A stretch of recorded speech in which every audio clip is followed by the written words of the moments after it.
Queridos amigos, amigas oyentes y televidentes, buenas noches.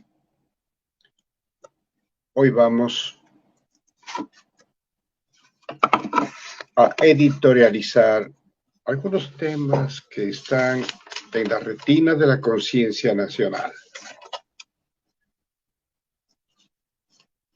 Resulta que esa teoría que estuvo en vigencia, la división de poderes,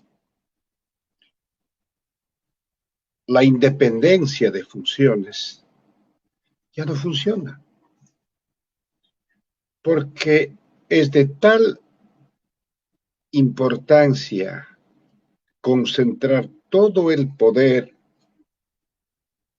en poquísimas manos y bajo una sola mirada escrutadora que se cometen desatinos realmente increíbles. Que un juez, por sí y ante sí, desconociendo los antecedentes y precedentes jurisprudenciales y doctrinarios, asuma para sí una tarea por encima de la Constitución y de la ley, realmente que sorprende a cualquiera.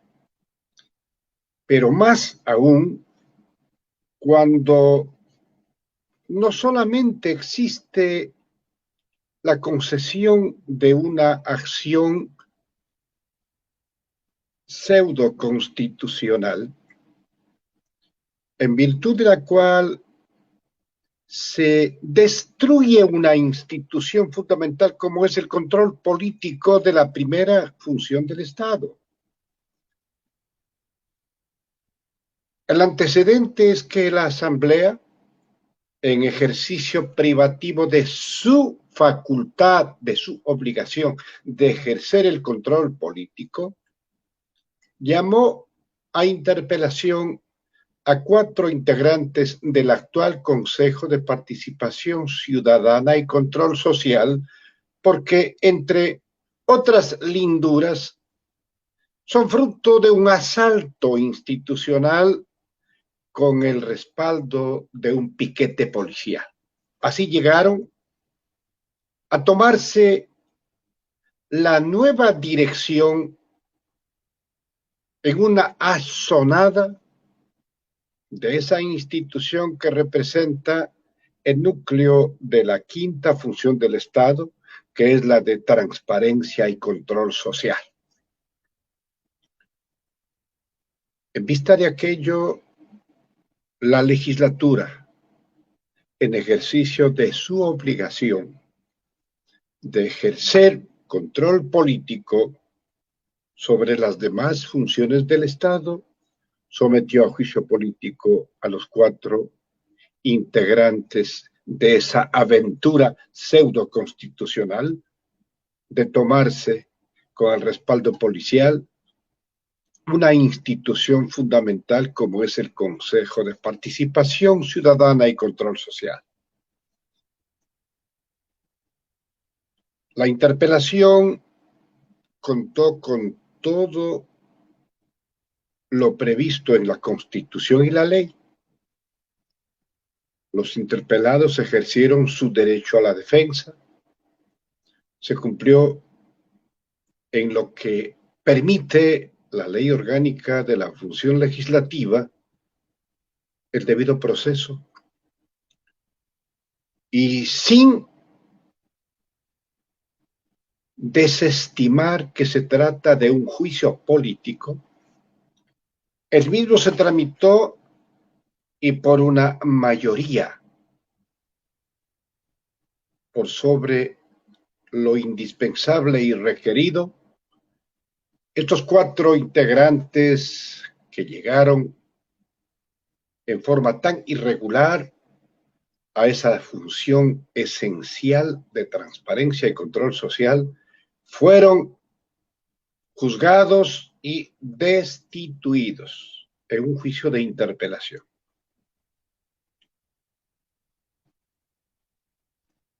Así que ahí debió haber el cumplimiento de una disposición constitucional, de una resolución en vigencia.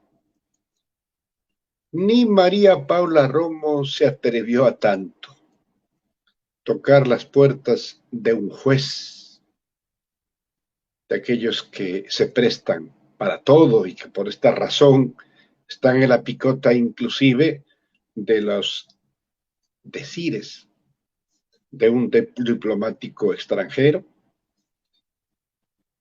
Pero lo más curioso, insólito, de esta aventura pseudo constitucional es que este juez declara con lugar la pretensión de los 4 destituidos de ex integrantes del Consejo de Participación Ciudadana.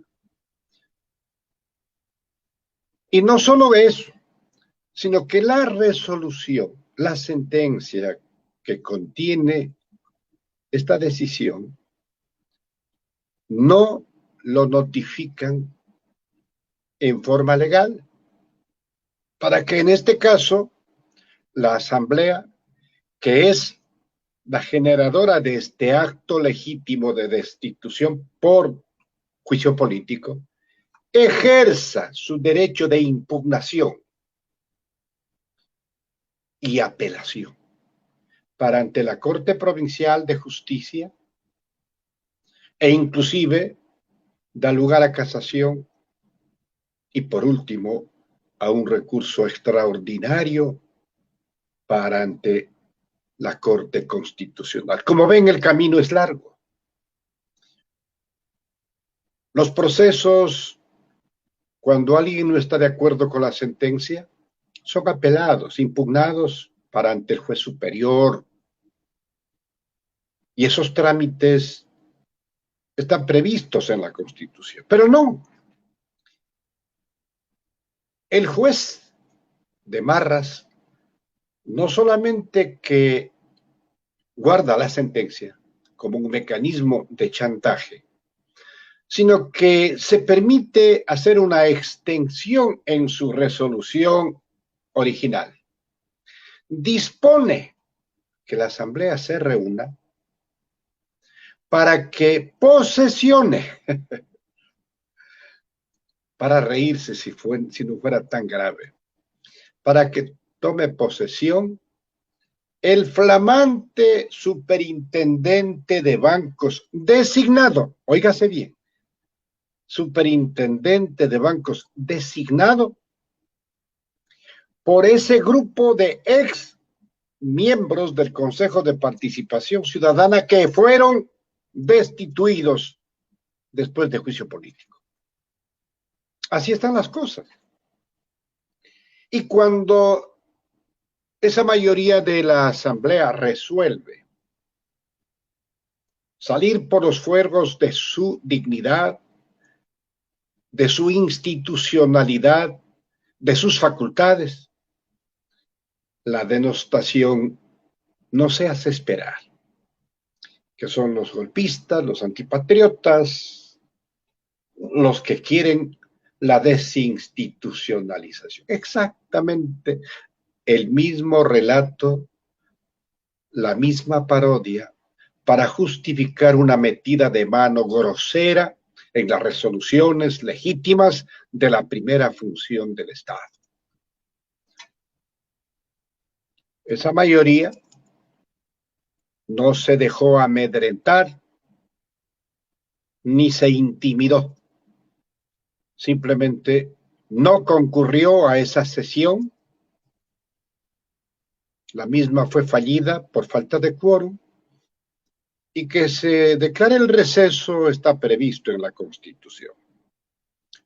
Vendrán en los primeros días de enero los eventos que corresponden en materia de impugnación y apelación. Pero hay un hecho importante.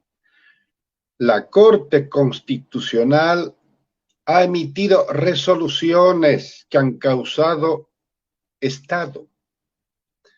en las que ha reconocido la autonomía de los actos de la función legislativa que por virtud de esas resoluciones de la Corte son inamovibles y no pueden ser afectados por resoluciones de ninguna otra función del Estado. Esto ya tiene resuelto como jurisprudencia y antecedente la Corte Constitucional.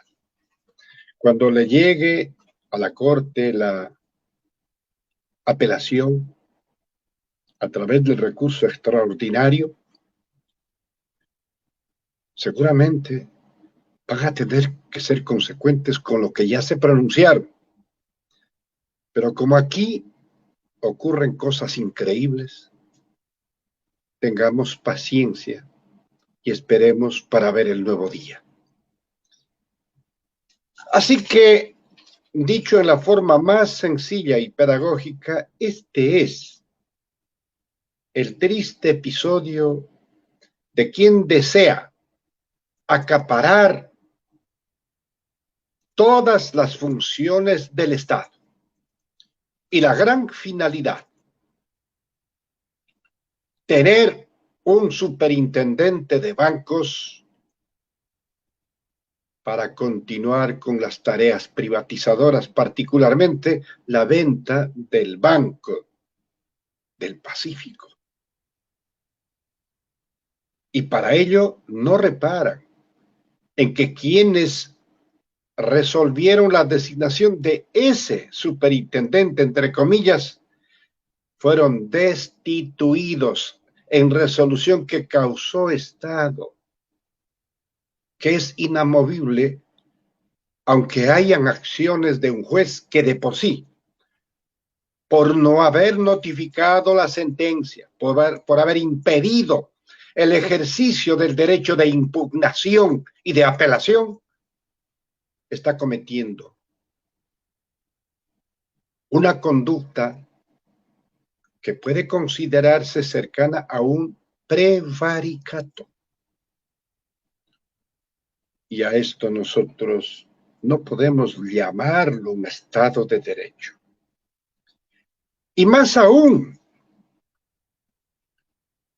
el juez de Marras se atreve a amenazar a esa mayoría con destituirlo si no cumple con sus disposiciones, como esta de reunirse y posesionar a un superintendente casi ad hoc para que cumpla la consigna de los privatizadores neoliberales. Estamos en una situación realmente peligrosa. Acá no importa la ley, la constitución, el derecho, los antecedentes.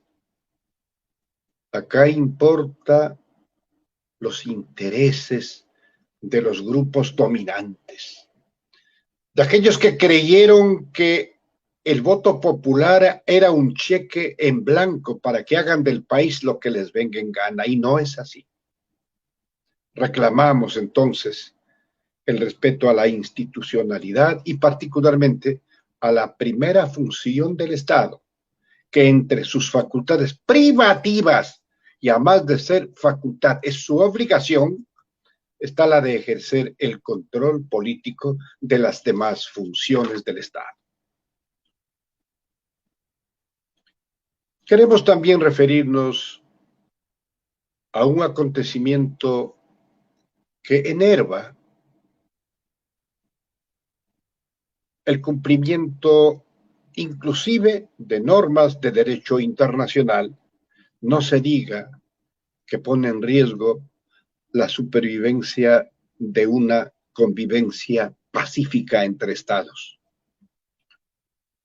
Sabemos perfectamente bien que Argentina, en un acto que le honra y que hace prevalecer aquel principio de derecho humanitario internacional del asilo, y luego de 4 meses de estudiar la documentación que respalda la petición de asilo formulado por la arquitecta María de los Ángeles Duarte,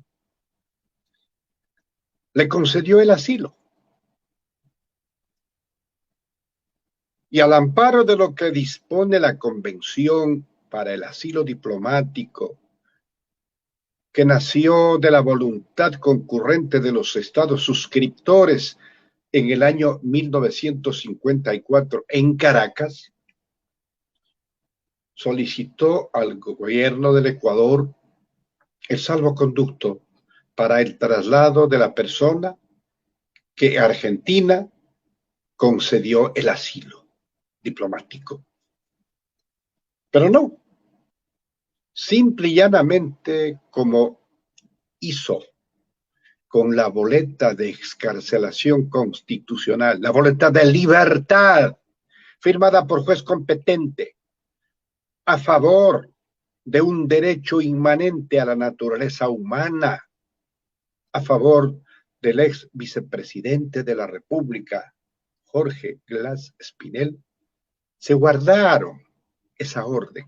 Quieren hacer lo mismo con la solicitud de salvoconducto formulado por un Estado hermano, por un país soberano como Argentina.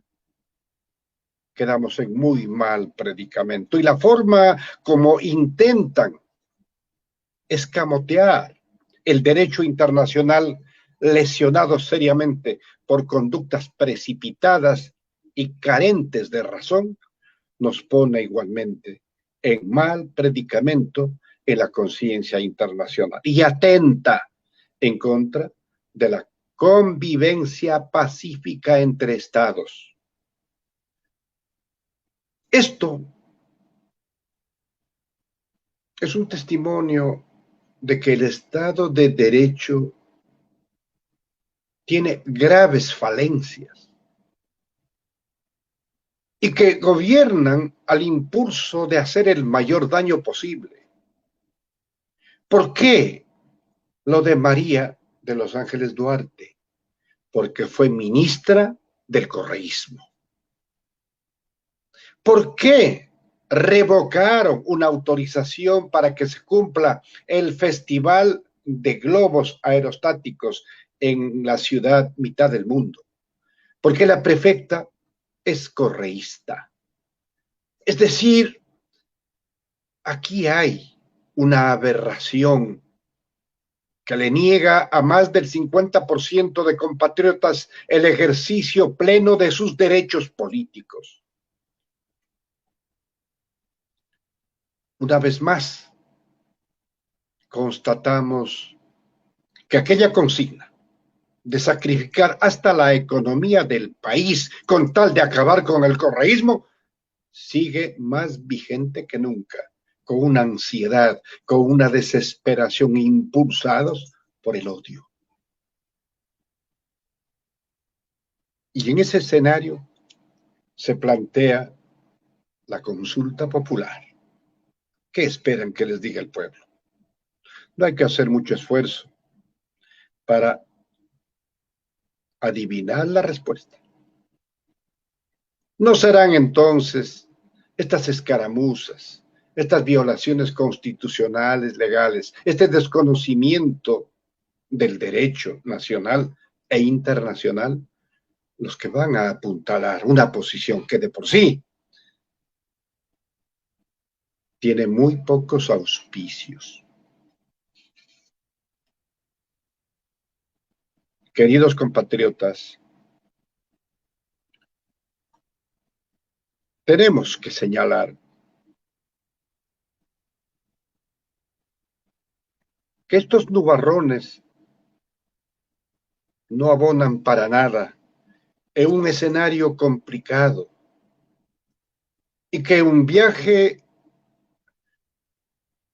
a la capital del imperialismo por parte de nuestro presidente y claro, y viajó en el avión de lujo socialista. No se olviden de aquello. Qué útil que ha sido, ¿no?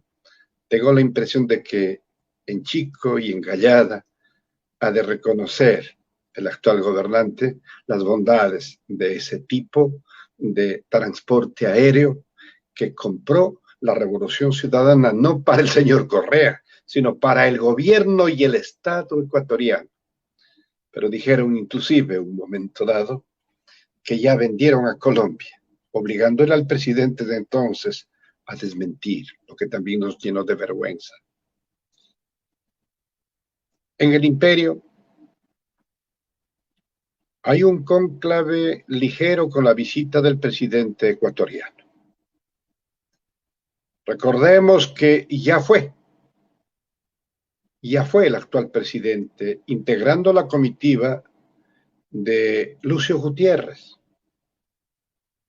Ya inclusive un comentario del presidente de entonces de Bush hablando de los banqueros, a lo que Lucio tuvo que responder, pero si hay banqueros buenos. Ese mismo banquero ahora fue. Y parece ser que alguien de la comunicación de Carondelet le dio haciendo una declaración para el presidente Biden, cuando dijo que el Ecuador es un ejemplo del manejo económico en América Latina. No sé de qué estén hablando, pero acá la economía está despedazada. La economía popular, la economía del pueblo que no tiene trabajo, que no tiene servicios públicos, que carece de seguridad ciudadana. Así que un viaje más, mientras el embajador de esa gran nación, cuando le viene en gana, dice lo que se le antoja. ¿Cuándo habrá una respuesta a esa expresión de narcogenerales y ahora hasta de narcotogados? Pero por principio, compatriotas, la visa norteamericana no es ningún certificado de buena o mala conducta, es simplemente un requisito para ingresar a ese país. Y volviendo a hablar de visas, tampoco se ha consolidado aquella visa para ingresar libremente a Europa. La eliminación, mejor dicho, de ese requisito, que lo proclamaron y festejaron como un gran logro, todavía no es tal. Está en proceso. Hay muchas cosas que tienen que justificarse para conceder la eliminación, la exoneración de una visa que nos permita el ingreso a 26 países de la Unión Europea. Pero al mismo tiempo subyace una lectura dolorosa. Están muy empeñados en facilitar la migración de la gente, que se vayan. Están muy preocupados porque no hayan requisitos para que nuestra gente abandone esta que es una patria negada por los neoliberales. Y de eso no nos podemos sentir ufanados. Es una pena. Los ecuatorianos, los hermanos, se van por el peligroso y doloroso camino de una migración, que es un desarraigo de compatriotas que dejan todo, porque aquí no encuentran nada, no hay patria para ellos, para la inmensa mayoría. Y queremos entonces sublimizar trámites que solo empeoran las condiciones de nuestra gente, abren las puertas de ese gran mercado donde los hermanos y hermanas van a vender su fuerza de trabajo, que es lo único que tienen, lejos de la familia, lejos de la patria. No es efectivamente, y ciertamente no es, un empeño de los mejores, porque lo importante sería consolidar la vida, creando summa causae para todos y todas. Recuperar lo que ya tuvimos, un estado de bienestar, para que los ecuatorianos ausentes busquen con anhelo el regreso y el retorno a la patria. Y recordarles como mensaje final que esos compatriotas, que esos hermanos que sangra su dolor de ausencia y privación de patria y de familia, son quienes generosamente solventan la economía nacional mediante sus generosas remesas mensuales, mientras los grandes grupos económicos se llevan sus grandes caudales con destino incierto y privándole a la patria de los recursos económicos para su reactivación. Vivimos momentos duros. Nos aproximamos al fin de este año y el próximo no pinta para mejor. Sin embargo, queridos hermanos y hermanas, de todo corazón les deseamos una feliz Navidad. Que compartan ese sentimiento con todos los suyos, augurando que ojalá al final del túnel se vea una lucecita que podría ser el proceso electoral del mes de febrero del próximo año. Hay que votar bien. Nuestra única herramienta es nuestra voluntad expresada en democracia, en las urnas. Esa es la mejor herramienta de quienes creemos firmemente en una democracia que no sea de papel, sino participativa, vívida y sobre todo solidaria. Muchas gracias, queridos amigos y amigas. Un gran abrazo y mis mejores deseos por una feliz Navidad.